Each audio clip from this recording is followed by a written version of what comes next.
De sjochts naar deel 2 van de Making of the Kate.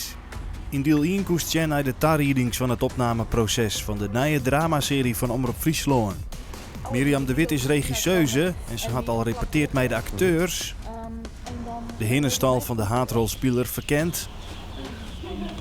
Een uitgebreide casting houden. Een rolstoel uitzocht voor de haardrolspeler. Er zijn dus niet rolstoelen die kunnen staan, die iets meer ondersteuning hier hebben. En de eerste draaidaai hoorn. Vooruit eruit! De Kate giet over de impact van een slim ongemak op een groep jongeren in een Kate. En hoe 3 generaties hiermee omgaan. Nou, voor mij gaat de serie heel erg over vriendschap en hoe dat zich ontwikkelt. Dus maar eerst volgen we een totaal onbezorgde jongen die had de gangmaker is van een keten waar dat komt. En we volgen Simem en we volgen Pieter, een hastpensioneerde politieagent. En voor mij gaat het heel erg over als er dan opeens wat gebeurt in je leven, hoe het alles zou op kop steken kan. De opnames in de stal binnen uiteenzet. En Joert filmt je een dreamscène van dieren. Joert binnen 50 piekjes die in de score gaan lezen voor mij. Dit is Laurens, Hoi. dieren aangenaam. Hoi. En nou is het goede ding, Jim zit in zijn fantasie. Ja, dus nou, als het goed is ben je maar zijn 50 en hebben we 50 vrouwen van zijn dromen hier. Hè? Boer Wilco zit ook even te dreamen. Had hij eigenlijk wel jette 50 vrouwen in zijn square hoorn. Nee, ik ga niet erom, maar ik wil eens aan, maar nu ga ik ze echt in de hakken en dat valt me net al. Je mag hem alle keer ombidden dus. Nou, dat is dus leuk om te spelen, hè? Dat is voor de leuk scène. Ja. Hij dit dan, zodra hij hier op het krukje stiert, dan mag je hem alle keer opveren en denken we, oh, de gek nieuwtjes. En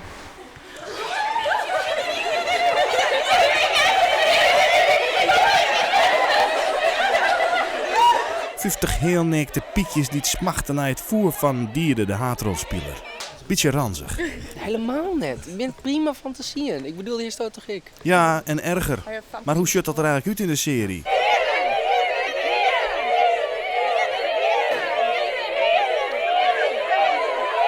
Dit is Ingrid Leistra. Ze had ook auditie dient en speelt in de serie De Kategonger Nina. Zat Joert haar 2 zusjes meenam? Vindt het net vreemd om in de bikini op te filmen? Nee, het is toch leuk om een keer mee te maken. Kom uit Friesland, hè? Tijd om te zwemmen. Het is heel spannend, maar ik ben er eigenlijk een beetje ingegaan van, nou ja, ik zeg het wel, ik kies het dan net. En nou ja, nou is het hier.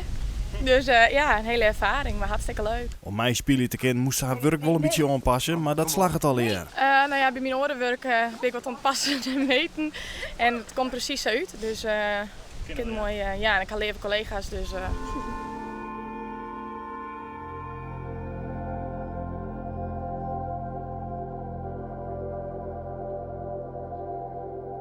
Waar is iedereen toch? In de serie zitten wel meer dromerige momenten. Waarom? We schrijven een script door een jongen die dan een groot deel van een serie niks kent. En net bewegen kan, alleen maar denken kan. En ja, we zijn heel bang dat het gewoon saai zou worden naar het zien. Dus denk ik van, nou worsten we even in beweging zien. En daar kwam we op een gegeven moment achter, dus bij versie 8 of zo die we schrijven, zijn we nou moeten we ervoor zorgen dat we hem zo nog wel even in beweging zien. En daarvoor geven we soms vooral in herinnering aan jerdere momenten. Of geven we in zijn fantasie van hoe hij iets zou willen en hoe horen het vervolgens door. En dat jouwt ik de serie een beetje lucht en humor. De hinnenstal is in het echt van Wilco Aartsma. En normaal draaien die 2 molens ek volop. Maar die moesten even uit van de serie. Ja, dat was een speciaal verzoek van onze geluidsman, van Bouk. Dus die zijn uit inderdaad. Kost geld. Ja, nee, weet ik niet. Volgens mij was dat helemaal goed. En overleg met de boer. Ja, denk je, ze komen te veel meer en dat is het, maar nee, dat gaat heel goed op elkaar. En dit maar even en dat maar even en zus maar even. Dus er gebeurt wat. Boer Wilco is de broerste net en hij docht de wienmolens uit. En als het gebeurt, dan draai je de wienwij en dan is het weer stil. Juist. En dan hoop je dat als je de tweede keer de film komt, dat het dan wien stil is. Dan kost het net zoveel. Dus je weet, met wienmoen van je mem, dus je weet niks in je mem zeggen, dan is er niks los. Fijn feest vieren, hè?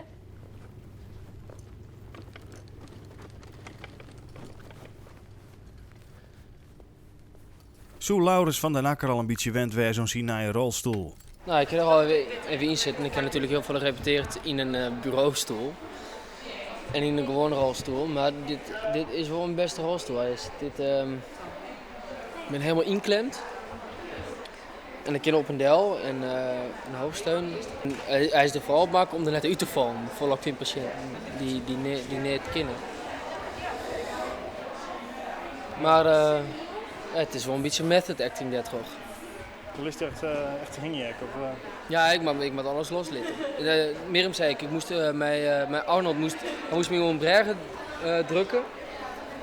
En nou ja, dat ging ik naar beneden. Dus ja, niet een holle klap vanzelf voor roer natuurlijk. En dan moest hij me recht zetten en klapte hij weer, moest hij recht zetten.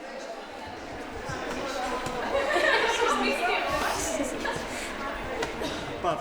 Huh? Apart. Ja. Toen was je nog zo jong. Echte piekjes. Echte piekjes. Bij opnames gaat natuurlijk ook wel eens wat mis. Lik als in deze scène. Nou, ik zal eerst eens zien dat ik hem mee krijg. De laatste keer dat wij hier op vakantie gingen. Zitten ben je nog in het dorp op squallen. Nou, dan wordt het tijd. Dacht ik. Succes met de cape. Dank. Daar rieden de mem van die de haast door uw cameracrew heen. Die kwam hier even zo naar binnen, die ging naar achteren. Zo. Oh, jo. Dat was hem, hè? Nee, dat was hem. Waar is het heen? Daar. Ik bedoel de reis. Naar de zinnen? Nou, dat heb ik eens wel in de holle. Oh, mijn vrouw en ik, hè, wat hebben hier een brot in Voortwest. Die vonden het zo romantisch. Die jij in die Skembergen, wat bij de Kosthuisdijl. Ja, dat is romantisch. Ik moet eerst nog maar eens even zien dat ik hem mee krijg. Ze hebben me wat verteld. Daar is toch wel blied mee wezen, zus. Ja, wat dan? Nou, die Kate van die Pakers is er vandaag. Ja, wat is er mooi? Die maar toch sticht. Oh, hoezo? Nou, die wiel met les wat mij die Kate in die scoren. Ja. En dan loeken ze hoe al de teugels strakker aan. Het samenscholisch verbod is genoeg. Sorry. Ik moet zeggen, Gerco en ik zien een hele soort Amerikaanse series en een hele soort Scandinavische series. En we hebben ooit al die series iets gepakt waarvan we denken van, oh, dat vinden we een mooi element, laten we dat gebruiken in deze serie en dat vinden we mooi. En zij is denk ik wel een soort van mix tussen Fries, Nederlands, Scandinavisch en Amerikaans. Mirjam de Wit is dus de regisseuse en betinker van de Kate. Ze is al heel lang dwaande met film. Al 13 jaar had zij een relatie met cameraman Gerco Jonker. Doet ze 15 wie, die zal mij in een talentenprogramma No Wij van de Omroep. Ik heb echt, sinds de vorige keer heb ik heel veel geleerd, maar dat kijk ik zo net aan wat. Gewoon, alle dingetjes die is gewoon oorskies patiënt en ja, de wereld is gewoon vooruit geweest. Vorige tijd toen ging ik nooit monteerd en dat heb ik dit hele jaar wat ding. Dus ik weet nou wat in de montage mogelijk is en wat net. Ja, we kennen elkaar van Oscar van een lokale omroep. En toen we, ja, ik weet toen 16 denk ik, en toen 15 en toen jochentje, zoiets. Ja, zoiets, ja. Ik weet een jongetje, denk ik. Gerco en Mirjam wenen voor het werk in Amsterdam. Omdat daar nog werk is voor dramaregisseurs. Haar producente Floor Onrust denkt dat Mirjam haar kracht leidt in de acteursregie. Ik heb met haar twee films gemaakt met kinderen in de hoofdrol. Korte film Mina Moes en ook een korte film Heen en Weerdag. Waarvan Mina Moes echt ontzettend succesvol is en nog steeds over de hele wereld reist. Maar ook volwassenen, want ik weet met Ballast, die we toen voor Nederland 3 hebben gemaakt. Dat waren echt allemaal ervaren acteurs zoals Isa Hoes en Kees Boot. En die vonden het ook een feest om met haar te werken. En ik denk dat zij gewoon haar manier van communiceren die heel direct is. Jacob. Het is heel helder, zonder al te veel opsmuk. Dat gewoon voor acteurs een verademing is. En ze weet heel goed wat ze wil. En is met Gerco, de cameraman, altijd supergoed voorbereid. Waardoor ze ook op de set heel veel tijd heeft voor de acteurs. En dat geeft ze gewoon een heel veilig gevoel. Vanaf het moment dat ik haar ken, zeg maar, is voor haar heel duidelijk, zij wil deze kant uit. Zij wil dat filmvak in, hoe dan ik. Nou, dat had ze via meerdere opleidingen, uiteindelijk dus in België. Is ze daar ingeroepen. En nou had ze een goede producent in Amsterdam, vond die haar daar in Stiepert en begeleid. Ja, en dan just gewoon had je dus heel graag willen en het talent haar, dat maakt natuurlijk ik wel. ja, dan kom je dus steeds verder. En dan vind ik het heel mooi dat ze nou deze film hier in Friesland in het Frieske maatje kennen. Ja, ik ben er een soort van dag en nacht mee bezig, vaak ja. letterlijk. Ja, nou, inderdaad is het wel eens van een game sleep, maar ja, wel rusten. En dan denk ik van, ja, maar misschien moeten we dat toch samen, dat zou toch samen hadden. Ja, nee, inderdaad, dat is gelijk, we moeten toch samen hadden. Ja, dat is dan. Alles was in beeld juist bij Gerco en Mirjam. Is daar mijn reden? Als het plaatst in alle types film is het enigszins gestileerd. Maar dat komt denk ik omdat we gewoon heel bewust bezig zijn met alle facetten die ze heeft te vertellen. Dat, ik neem wat, als er ergens een kerstje in de vensterbank stiert, dan stiert het aan mijn reden. En dan het iemand dat deel zetten omdat we daar iets mee vertellen worden. En we willen graag wel alle gereedschappen aanwenden die bij filmmeisjes dat in beschikking heeft. En dan ben ik wel filmmakers die het heel volle oer aan het lot. Nou ja, het is dan zo noza. Nee, een bewuste keuze, want dat is gewoon kerst effectiever mij vertellen. En ik denk dat wij dat wel door heel soort punten, hoe we hebben bewuste keuzes in meidje kennen, dat doe ik. Nou, we willen hier de ketel zetten, dus dan heeft direct alleen nog al 2 machines nodig die rijplaten lezen om daar te komen.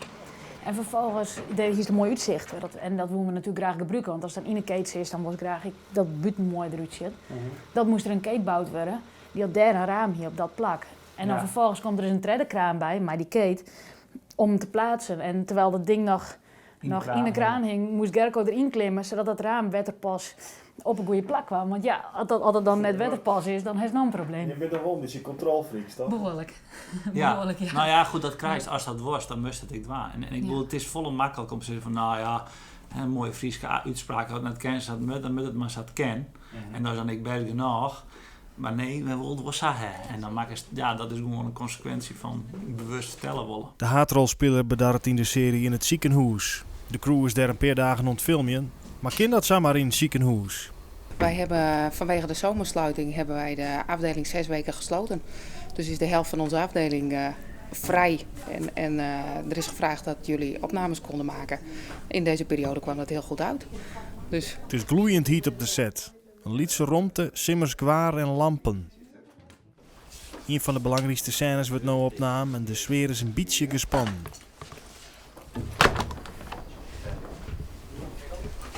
Mooi, ik wil nog dit bij presenteren. Deze? Dan moet ik toch weer even niet zeggen. Bij hem rustig repeteren. Oké. Ja, het stuitkind is nog alle kanten uit, maar hou je hem wel rekening met het allerslimste. Nou, had je hem nog vragen, dan weet je mee te vinden. Apparaat.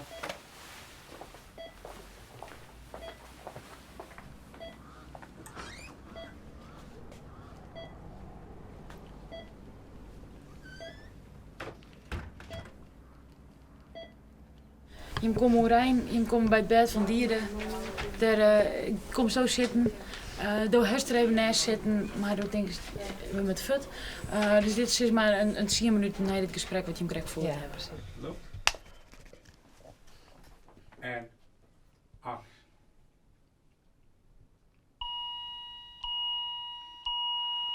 Kom goed, ja. Hij kan het uit, hè? En met je water. Nu even een gevalletje van Apeldoorn. Ja hoor. 46? 46? Ja? Hier is Ja, dit? een nieuw record. Jongens, nieuw record. Mijn hartslag op 46 en het alarm gaat af. Laurens van den Akker in de rol van Diede wordt iets te relaxed. Zijn hartslag komt onder de 46 en dus slacht de hartmonitor alarm. Ja. Dit was het doel. Dit was mijn doel. Pauze eraf halen? Ja. Nou, hebben we Ja, dat. het hoort gewoon niet, een hartslag van 46. Dus dat apparaat kan er ook niks aan doen. Er komt even een expert bij en die zet het alarm op zontje. Maar dat is wel heel erg leeg. Oké, iedereen weer in positie. Gaan we weer. Als hij nou giet, kom je hem dan wel, want dan maakt ze echt zorgen. Ja, hij was heel laag, ik hoor het wel. Maar dat is meestal bij jonge mensen, zeker wanneer dat ze heel sportief zijn, is dat geen uitzondering. Hij laat net op sterren. Nee, absoluut niet. En anders dan is hij hier ook in goede handen, dan zijn we er snel bij.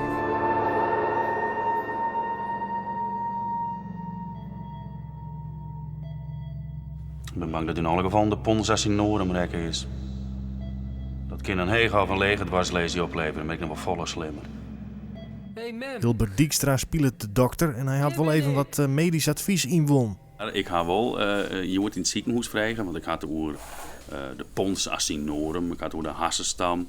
En omdat er wat beschadigd is in die twee, leidt die er nou in coma, in locked-in syndroom. Dus ik ga wel vragen, uiteindelijk weer een neurochirurg, dacht ik inderdaad hierbij. Om u te lezen inderdaad wat dat dan is. Ik zeg, het zit in het vaste deel van de pons in een hassenstam. Dus dat kan niet alle kanten op. Dus dan denk ik moet wel weten wat ik zeg en waar het komt. Dus dat ga ik wel doen inderdaad, ja. En ik moet daar nog even vragen, een beetje nou zijn nutje mij brecht.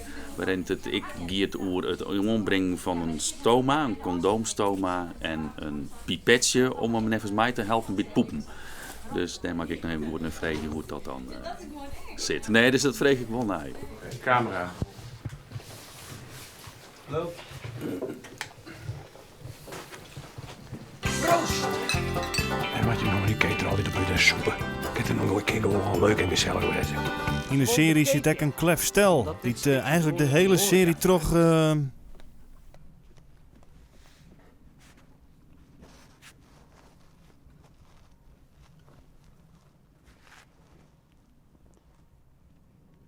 Wat weer dat? Lekker. Wij zijn het clever stel. Aha. Ja. En hoe lang wij hem clever in de serie? De hele serie lang. Ja? Alleen maar klef. En gaat dat 4 of hoe 4 gaat dat? Dat is je hem vanzelf in de serie, dacht ik. Het kleffe stel zit alweer klaar voor de volgende scène in gangster-outfit. En die vriend vindt het wel oké, dat is mijn oor... Hij is gelukkig wel zo lief om te zeggen, nou, doch het maar gewoon. En die echte vriendin had er ook geen probleem met mij. Nee, gelukkig net. Boeten de serie om, binnen deze twee dus eigenlijk heel afstandig en professioneel. Mooi, hè?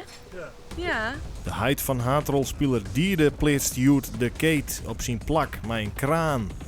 De heid wordt spelen terug Arnold Dijkstra, maar het is wel wat een moeilijke manoeuvre. Dus een echte kraanmachinist met Arnold zijn kleren hoor.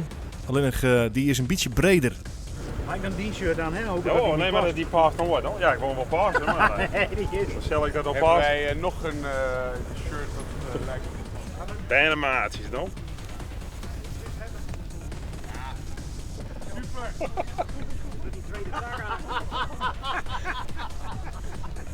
Zo. Ja? Ja hoor. Straks ook weer aan.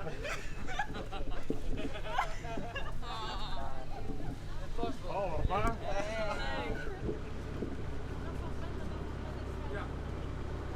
Dat is helemaal top. En dan doen we voor de zekerheid ook het deurtje even dicht. En dan gaan we eigenlijk weer dezelfde actie doen. Dus als u hem op actie weer zo erin kan...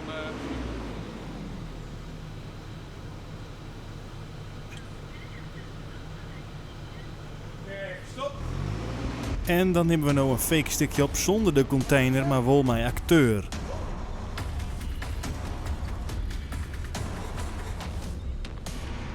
Arnold Dijkstra krijgt nog wat laatste onweerzings en dan Meijer los. Ik zo van ja, een beetje bijdraaien, trekken. Oké, ik ga draaien. Dat is even die communicatie met Johan. Ja.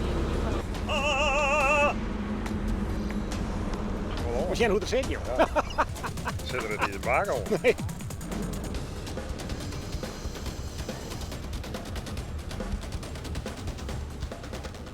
De crew op de set van de Kate binnen net alleen nog maar professionals, maar ook onstwarmend talent. Ik ben stagiaire. Ik ben productieleider, assistent. Dus eigenlijk de assistent van Jasper. En ik ben verantwoordelijk op de draaidagen voor de call-sheets. Ik ben aangenomen als productieassistent. Maar na een tijdje bleek dat ze me nogal handig vonden. En inmiddels doe ik bijna elke department. Ik heb op het art department heb ik geholpen. Sinds vandaag ben ik lichtassistent. We hebben heel weinig budget in de serie, dus we konden net mij eigenlijk heel goed betellen meesken op alle functies werken. Dat we moesten met een soort stagiairs de boel draaiende houden. Maar we hadden toen natuurlijk wel de ambitie om dan zo goed mogelijk stagiairs te hebben. En nou heb ik zelf 2 keer een filmproject begeleid bij Vroeks TV in Lauwert. En daar werken alle stagiairs van opleiding in Friesland aan mij. En daar hebben we dus de beste nu gepikt. Ik ben van plan om binnen nu en een maand naar het westen te verhuizen, richting Amsterdam. En ik wil zeker meerdere producties gaan draaien. Dus ik hoop en verwacht dat er hier genoeg mensen zijn die me daarbij kunnen helpen. Dat ze dat wel willen. Ja. Een deel van uw stagiairs die het zien baan voorop zijn. Dat de meeste stagiairs die stonden er echt omdat ze echt een passie hebben om film te maken. En dat is denk ik gewoon in Friesland net zoveel kansen voor krijgt.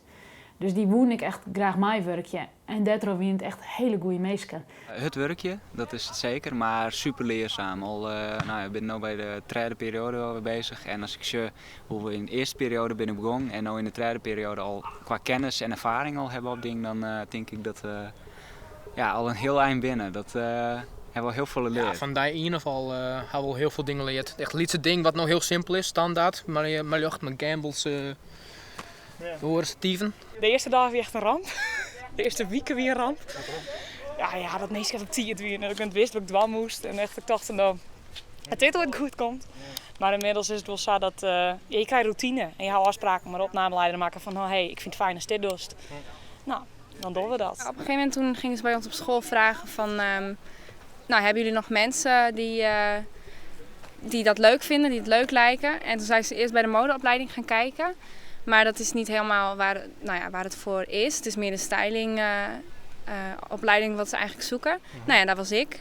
En eerst had ik zoiets van, vind ik dit leuk en wat kan ik hiermee? En nu ik hier ben ik echt heel blij dat ik het heb gedaan. Het is echt super. Het is echt een ervaring van mijn leven. Mijn plan is naar de filmacademie gaan. Ik ben er nog niet helemaal zeker van, maar het zou kunnen. En dan op dit gebied doorgaan en misschien ook nog bij de art. Dat is dan de inrichting en zo. Dat vind ik ook heel interessant. Op deze manier filmopnames maakt je bleef bijzonder in Friesland. Jantine Weidenaar is nou regieassistent. Normaal is ze journalist bij Omroep Friesland, maar ze is echt gek van film. Dus had ze haar normale werk aan de kant zet en zit ze nu op de set. Elke keer dat de camera een oren positie heeft, dan krijgen we een nieuwe slate. Dus dan krijg ik een continuïteitspapier, zodat elke shot continu is. Zo goed als continu is. Ik werk hier wel met televisie, maar er is een groot verschil tussen een nijsmaatje of dit. Hier zit volle meer werk in. Bij het nijs ben we 1 dag bezig met een reportage van 2 minuten. En dat doen dan met 2 personen. En juist, dat is een hele crew bezig. En we nemen per dag ongeveer tussen de 4 en de 6 minuten op. Je zegt echt dat je iets heel moois ontmaakt binnen. Mooie shots maatje. Ik heb natuurlijk, ik zeg het tegen maar Mirjam als eerste wat we draaien. En de cameraman natuurlijk. En wat ik zeg, ziet er heel mooi uit. Dus daar ben ik erg blij mee.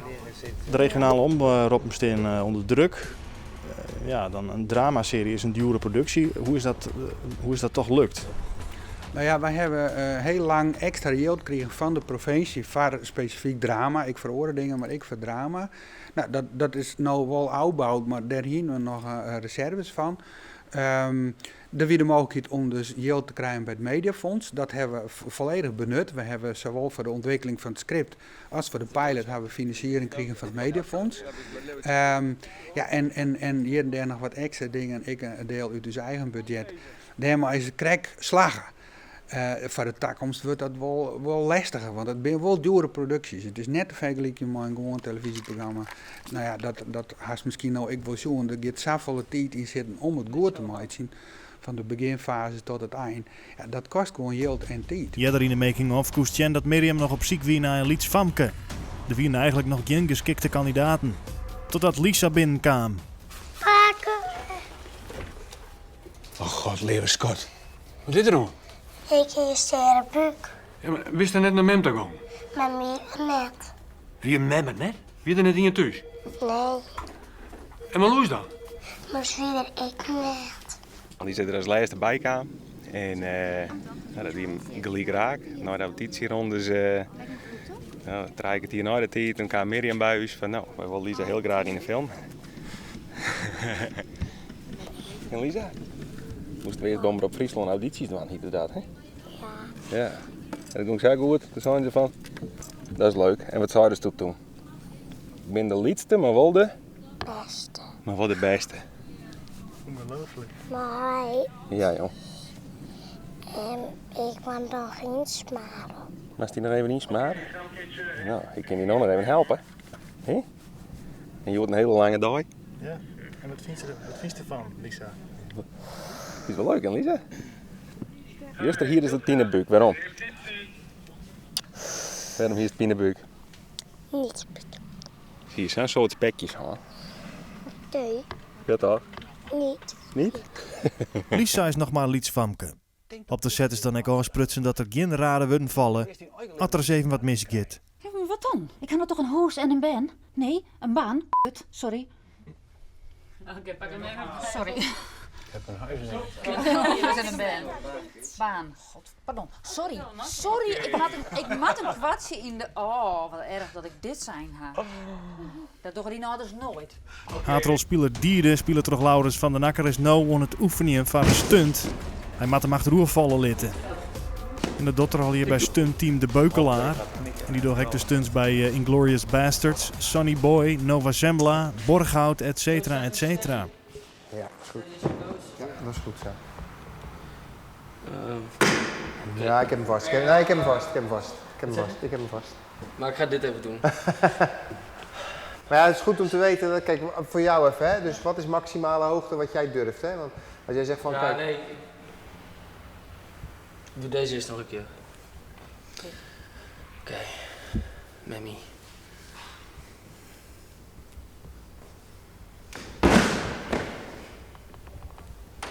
Ja. Zo snel mogelijk weer, want anders ga ik erover nadenken. Telen staat goed? Ja.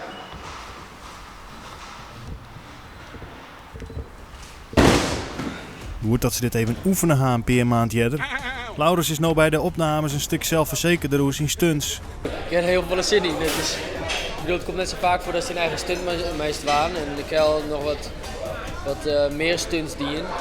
En, maar ja, het jet erbij, dus dat is heel erg leuk om te doen. Ja. 3, 2, 1, go!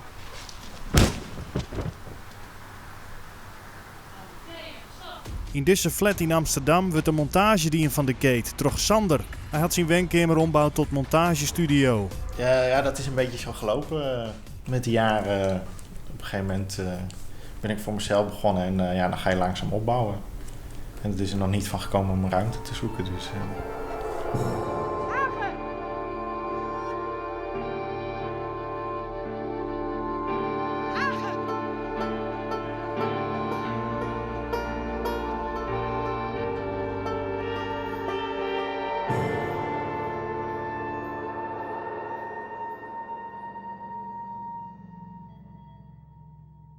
door shots te kiezen en een bepaalde lengte te laten staan en of op iemand te snijden, kun je iets versterken vanuit een bepaald karakter of een bepaald gevoel. Het is een soort van D-Day Hewitt.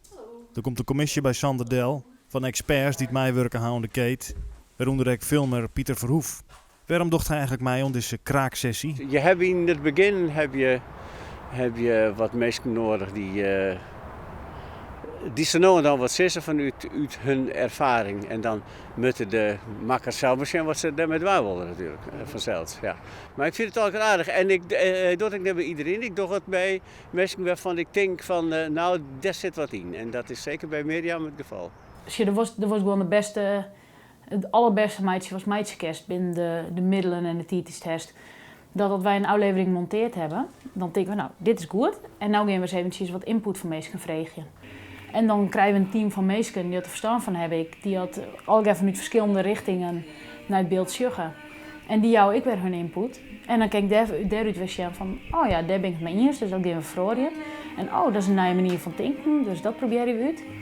En ja, soms werkt het net, dan roept hij je iets en dan denk ik, oh, misschien is het wat, even niet proberen. En dan denk ik, nee, dit is dan net. Maar zij is wel weer even een nieuwe manier van denken. En daardoor zegt alles, krijgen we een stapje verder. Wat vond je van de eerste 2 afleverings van de Kate? Ik heb ze net afgezien. Ik heb ze in een staat van montage gezien. En toen werd ik nogal kritisch. Oh ja? Over het te volle aan lijntjes die uitzetten worden en zo. En toen dacht ik, nou, daar snappen de mensen helemaal niks van. Dus toen ben ik nogal kritisch geweest. Maar En ik weet net, ja, zij zit er wat van ontrokken. Maar ik voor een deel let natuurlijk, want zo jij het. Want Mirjam is een eigenzinnige tante. En dat moet ik, als je wat bereiken wil in dit vak.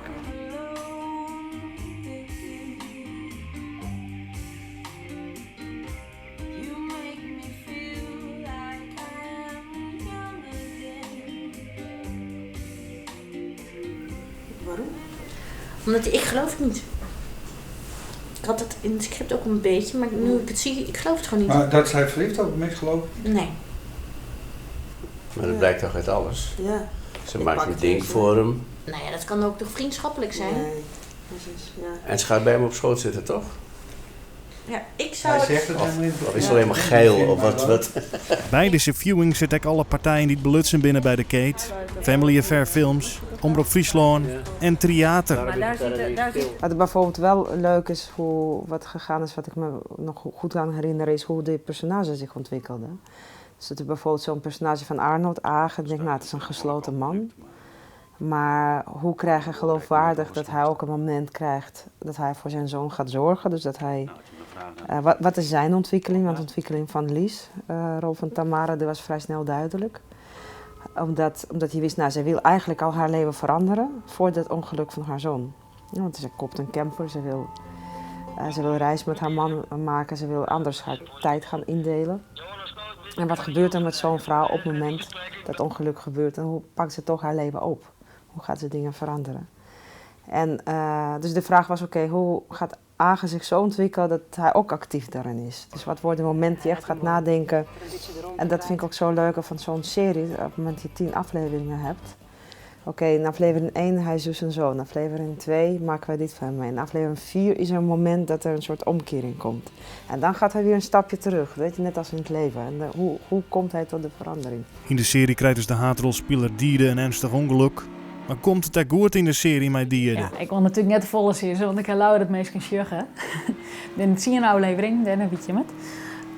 Maar dat locked-in-syndroom, dat kan ik wel vertellen. Dat is net iets wat in 3 dagen een uur is. En wij wonen dus in de serie, ik net pretenderen dat het in 3 dagen een uur is. Dus het is net dat hij in aflevering 4 weer opeens bij Nancy Bad stiert en verdrint. Dat kan ik wel hoe zeggen. Het is net al depressief wat we vertellen. Het is wel, er binnen wel wat lichtpuntjes in zijn herstelproces. Wist weten hoe dit al rent, zag dan alle sneuren naar de nieuwe dramaserie van Omroep Friesland, The Kate.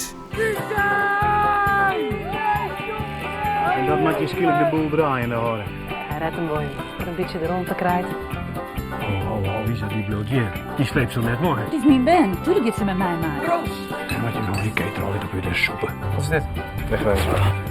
Dat is gewoon op er al met meer. Ik heb wel correct gaan op stap hier alle dagen nog op de hemel, maar daar had ik een dag ik in boodschap. Johan, het raam.